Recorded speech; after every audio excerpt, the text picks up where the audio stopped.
Bwana Yesu asifiwe. Anawaandikia na nataka kuambia kwamba sasa ni wakati wetu wa kuamuka, ni wakati wa kutoka uzingizini. Bwana Yesu asifiwe. Najua wengi wamelala, wengi sana wamelala.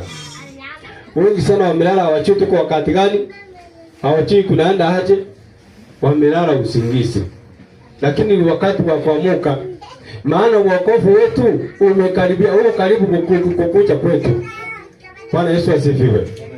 Wokovu wetu ni Yesu ambaye yuko karibu kurudi.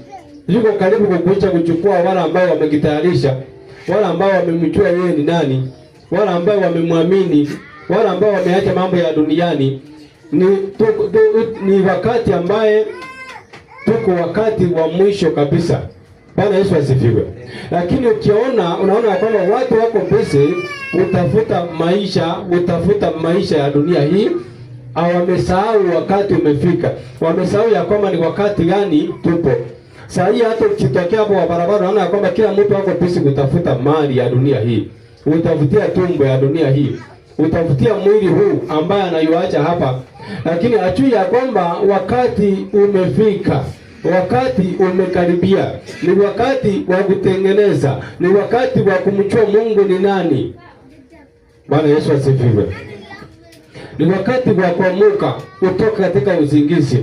Umjue ya kwamba Mungu ni nani. Ninayemtumikia ni nani. Bwana Yesu asifiwe. Usikue katika usingizi. Usilale usingizi.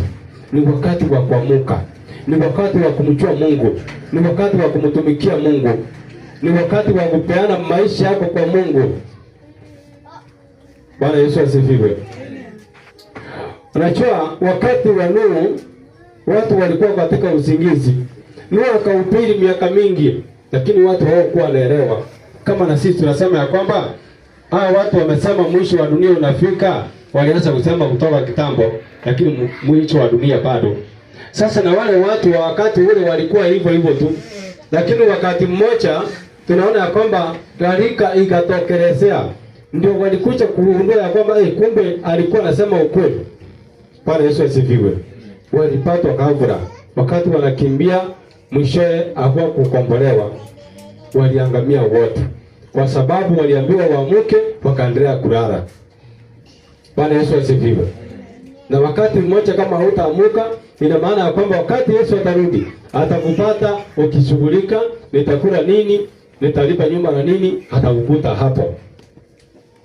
Hii nyumba sio utailipa uishi wapi.